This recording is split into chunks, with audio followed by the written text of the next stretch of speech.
ప్రతిదానికి మీ ఇంటికి పరిగెత్తుతావేంటి అని. అంతగా మీ ఇల్లు కావాలంటే వెళ్ళి అక్కడే ఉండిపో అంటే ఏం చెయ్యాలి? దాని బ్రతుకేమైపోవాలి? బావగారు వాళ్ళు అలాంటి వాళ్ళు కాదమ్మా. వాళ్ళందరినీ అర్థం చేసుకుంటారు, అన్ని పరిస్థితులను అర్థం చేసుకుంటారు. అదొక్కటే అదృష్టం అమ్మా. అర్థం చేసుకోలేనోళ్లే అయితే అసలు మన దుర్గని మాత్రం పెళ్ళెందుకు చేసుకుంటారు? మన పరిస్థితి అర్థం చేసుకొని ఆ పెద్ద మనిషి ఈ చిన్నింటి నుంచి దుర్గని తన కోడలిగా ఇంటికి తీసుకెళ్లారు. సరే, తెలిసి జరిగిందో తెలియక జరిగిందో విజయ కూడా ఆ ఇంటికే కోడలు కావాలని రాసిపెట్టుంది. అది ఆ ఇంటికే కోడలయింది. చిన్నదానివి, నీకు కూడా పెళ్లి చేసేస్తే బాధ్యత తీరిపోతుంది అనుకుంటే ఇదిగో చుట్టూ ఈ అప్పులు ఈ గోలలతోనే సరిపోతుంది. అమ్మా, అవన్నీ వదిలే, ఏం కాదు. రేపు నాకు ఉద్యోగం వస్తే నేను తీర్చిన ఈ అప్పులన్నీ ఎల్లకాలం అక్క వాళ్ళ మీదే ఆధారపడి ఉంటామా? అన్నయ్య వెళ్ళిపోయిన తర్వాత అక్కయ్య మన ఇంటి బాధ్యతలు తీసుకుంది కాబట్టి ఇప్పటికీ మన బరువులు తన బాధ్యతగా ఫీల్ అవుతుంది. అక్క మన కోసం ఏమైనా చేస్తుందమ్మా. నువ్వు ధైర్యంగా ఉండు. వాళ్ళు కష్టపడుతున్నారని నువ్వు బాధపడి నీ ఆరోగ్యం పాడు చేసుకోకు. పడుకో అమ్మా. నేను పడుకుంటానులే గాని, రా నువ్వు పడుకో. మళ్ళీ రేపు కాలేజ్కి పోవాలి. రా. సరే.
ఎక్కడికి పోవాలా? రేణుగుంట దాకా పోవాలా?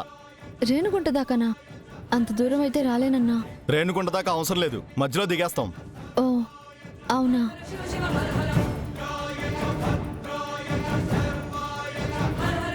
వస్తానంటే చెప్పు, లేదంటే లేదు. నైట్ టైం కాబట్టి కావాలంటే ఒక 100 ఎక్స్ట్రా ఇస్తాం. సరే ఎక్కండి. ఏయ్ బండెక్కు.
Hello hello hello control room, hello control room, hello hello control room.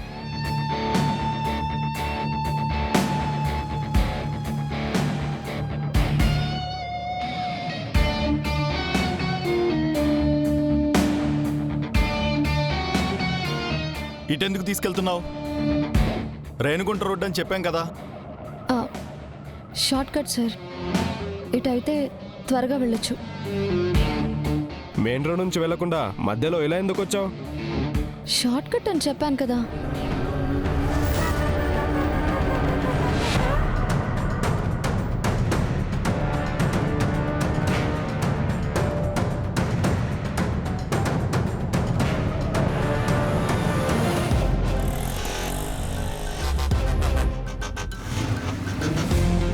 ఏయ్, ఏయ్, పట్టుకోండి పట్టుకోండి.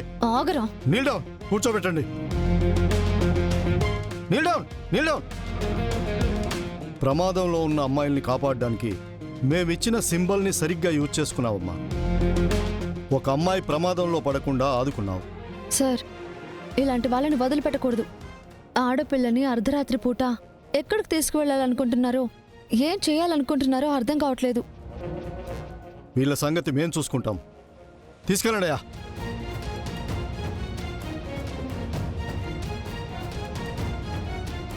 చాలా థ్యాంక్స్ అక్క. ఆ మృగాళ్ల చేతుల్లో నా జీవితం నాశనం అయిపోకుండా కాపాడారు. చాలా థ్యాంక్స్ అక్క. ప్రమాదం ప్రతి చోట ఉంటుంది, మనమే జాగ్రత్తగా ఉండాలి. ఇంకెప్పుడు అమాయకంగా ఎవరిని నమ్మొద్దు, ఇలా మోసపోవద్దు. ఇద్దరు మగాళ్ళున్నారు, అయినా ఈ నైట్ టైంలో ఈ అమ్మాయిని కాపాడడానికి చాలా ధైర్యం చూపించావమ్మా. Very good. ఈ అమ్మాయిని ఇంటి దగ్గర మేము డ్రాప్ చేస్తాం. అలాగే సార్. అమ్మ మీరు రండి, మీ అడ్రస్లో డ్రాప్ ఓకే చేస్తాం. సార్, చాలా థ్యాంక్స్ అండి.